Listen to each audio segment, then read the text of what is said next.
साथियों नमस्कार, मैं शालिनी वर्मा आप सभी का स्वागत करती हूँ।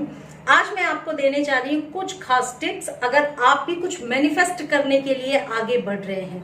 यानी कि ये टिप्स हैं उन लोगों के लिए जो मैनिफेस्टेशन के प्रोसेस में है, reiki, switchword, crystals, angel healing या किसी भी माध्यम से या लॉ ऑफ अट्रैक्शन से जो कुछ भी मैनिफेस्ट करने की कोशिश कर रहे हैं, तो उनको याद रखनी है ये कुछ खास बातें। पहली खास चीज क्या है? पेशेंस रखना है। जब आप कुछ भी मैनिफेस्ट करना चाह रहे हैं तो पेशेंस तो रखना ही रखना आपको होगा। उतावलापन ना रखें। डेस्परेशन में जब आप कुछ मैनिफेस्टेशन के लिए बढ़ते हैं तो वो काम कभी भी नहीं होता। चाहे किसी भी माध्यम से आप मैनिफेस्ट करना चाह रहे हो, अगर आप डेस्परेट हैं कि ये चीज तो मुझे चाहिए ही चाहिए, अभी ही चाहिए, कैसे भी हो जाए, मेरी तो स्थिति बहुत ही खराब है, कैसे भी जल्दी से पैसा मिल जाए, कैसे भी ये रिश्ता मेरा बन ही जाए, तो डेस्परेशन सबसे बड़ी हर्डल है। अगर मैनिफेस्ट करना चाह रहे हैं तो उतावलापन आपको छोड़ ही देना होगा। जैसे ही आप डेस्परेट होते हैं आपके लिए ब्लॉकेजेस क्रिएट हो जाते हैं और मैनिफेस्टेशन का प्रोसेस वहीं रुक जाता है। यानी आप कुछ भी नहीं पा सकेंगे अगर आप उतावले हैं। तो पहले पेशेंस रखिए। याद रखिए, सब कुछ निश्चित समय पे डिवाइन टाइमिंग के हिसाब से ही होता है। तो बिल्कुल पेशेंस रखिए, कूल हो जाइए। उसके बाद सोचिए कि कैसे अब मुझे मैनिफेस्ट करना है। तो पहली की उतावलापन पूरी तरह छोड़ दीजिए, डेस्परेशन आपको खत्म कर देना है। दूसरी चीज जो इंपॉर्टेंट चीज आपको याद में रखनी चाहिए वो ये कि जब भी कुछ मैनिफेस्ट करना चाह रहे हैं तो किसी भी तीसरे व्यक्ति को अगर आपने अपनी विश में इंक्लूड किया है, दूसरे या तीसरे व्यक्ति को, तो फिर आपको उसमें याद रखना चाहिए किसी की भी फ्री विल के अगेंस्ट आप कुछ मैनिफेस्ट नहीं कर सकते। जैसे कि आप किसी व्यक्ति से शादी करना चाहते हैं, आप तो उससे लव मैरिज के लिए मैनिफेस्टेशन की कोशिश कर रहे हैं, पर पता तो कर लीजिए कि अगला व्यक्ति ऐसा चाहता भी है या नहीं चाहता। आपसे तो बोल रहा है लेकिन उसके मन की इच्छा क्या है, वो करना भी चाहता है या नहीं करना चाहता। जब उसकी इच्छा नहीं है और आप मैनिफेस्टेशन का प्रयास कर रहे हैं तो वो काम कभी भी नहीं होगा। तो हमेशा याद रखिए, जब भी कुछ मैनिफेस्ट करना चाहे तो ऐसी चीजों को ही मैनिफेस्ट करने का प्रयास करें जिसमें कोई दूसरा इंक्लूड ना हो। अगर आपने किसी दूसरे की विश को, दूसरे को भी अगर इंक्लूड कर लिया है कि ऐसा हो जाए, मेरा उससे रिश्ता हो जाए, मेरी ये शादी हो जाए, आप ऐसी मैनिफेस्टेशन कर सकते हैं कि मैं लव मैरिज करना चाहती हूँ। किससे करना है, क्या करना है, वो यूनिवर्स जाने।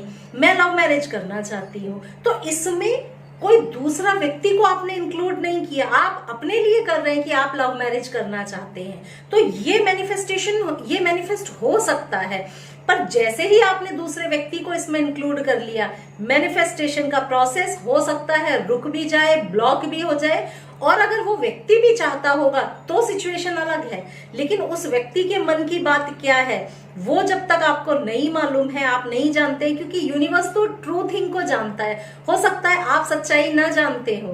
तो मैनिफेस्टेशन में हमेशा याद रखें, किसी दूसरे व्यक्ति को अगर इंक्लूड करें तो वो परसेंटेज कम हो जाता है मैनिफेस्टेशन का, क्योंकि उसकी इच्छाएं, उसकी मर्जी भी शामिल होती है आपके मैनिफेस्टेशन में। तो ये है मेरी दूसरी टिप कि हमेशा जो आपको याद रखनी चाहिए। तीसरी और खास चीज है वो ये कि आपको सरेंडर टोटली कर देना है। जब भी आप कुछ मैनिफेस्ट करना चाहे ना तो टोटली सरेंडर कर दो। मैंने सरेंडर किया, यूनिवर्स आप जानो जो मेरे लिए बेहतर है आप करो। मैं लव मैरिज करना चाहती हूँ, किससे करनी है, क्या करनी है, कब होगा, आप जानो, आप कराओ, पर मुझे करनी लव मैरिज ही है, मुझे करनी ये नौकरी ही है, या मुझे चाहिए इतना पैसा, अब कैसे मिलना है, क्या मिलना है वो आप जानो। मुझे हर महीने की चाहिए कि मुझे 40,000 की सैलरी की नौकरी मिल जाए, कैसे मिलेगी, कहाँ मिलेगी, वो आप डिसाइड करो। मैं आपको नहीं बता पाऊंगी कि ये नौकरी मुझे 40,000 रुपए देगी, मुझे ये नौकरी दे दो। नहीं, यूनिवर्स पे ही छोड़ दो भाई, आप डिसाइड करो। जब यूनिवर्स आपके लिए डिसाइड करेगा तो वो बेहतर ही होगा, 100% बेहतर होगा। तो आपको क्या कर देना है, टोटली सरेंडर कर देना है कि जो करना है तो आप करो, मुझे नहीं पता, मैं तो टोटली आप पे डिपेंड हूं। तो सरेंडर कर दोगे तो यूनिवर्स अपना काम करना शुरू कर देगा। और चौथी खास चीज, जब भी आप मैनिफेस्टेशन के प्रोसेस में है तो आप साइन को मांगते रहिए यूनिवर्स से। यूनिवर्स मुझे बताइए, अगर आप मेरे लिए काम कर रहे हैं तो मुझे ये साइन दो। प्लीज यूनिवर्स मुझे ये साइन दो ताकि मुझे पता रहे कि मेरे लिए ये काम हो रहा है। यूनिवर्स से कम्युनिकेट करते रहिए, साइन मांगते रहिए। जब आप लगातार कम्युनिकेट करते रहेंगे तो यूनिवर्स भी आपको बहुत सारे साइन देता रहेगा कि ये ऐसा तो ये ऐसा, तो आपके अंदर का जो डेस्परेशन है ना वो कम होने लगेगा। तो यूनिवर्स से कम्युनिकेशन का जो प्रोसेस है उसको हमेशा चालू रखिए जबकि आप कुछ मैनिफेस्ट कर रहे हैं। और पांचवी जो खास चीज है वो ये कि आउटकम पे, रिजल्ट पे सोचना बंद कर दो। जो लोग शुरुआत से ही कि मैं ये मैनिफेस्ट करने की कोशिश कर रहा हूं, मैनिफेस्ट कर रहा हूं, इसका ये रिजल्ट आए या ये रिजल्ट आएगा, हमने अगर ये सोचना शुरू कर दिया तो समझ लीजिए कि हम पीछे हो गए, हमारा मैनिफेस्टेशन इतना आसानी से होगा ही नहीं। तो रिजल्ट पे ध्यान नहीं देना। जब हम रेकी हीलिंग भी कर रहे होते हैं और हमारा पूरा फोकस ये होता है कि मैं हीलिंग दे रही हूं, ये व्यक्ति ठीक होगा कि नहीं, मैंने हीलिंग दी है, ठीक हुआ कि नहीं, तो समझ लीजिए उसका उतना रिजल्ट नहीं आता, क्योंकि वहां पर थोड़ा सा फेथ का इश्यू भी आ जाता है कि आपको यूनिवर्स पे पूरा फेथ नहीं है, आपको रेकी पे पूरा फेथ नहीं है, तो आप आउटकम पे ज्यादा सोच रहे हो। आपका काम क्या है? केवल हीलिंग देना। सच्चे मन से हीलिंग दीजिए, सच्चे मन से प्रेयर करिए, यूनिवर्स से कम्युनिकेट करिए, और बाकी यूनिवर्स को क्या करना है, रेकी को क्या करना है, वो छोड़ दो। सोचना ही नहीं है कि रिजल्ट कब आएगा, क्या आएगा, रिजल्ट आया तो मैं क्या करूंगी, ये सब आपको नहीं सोचना है।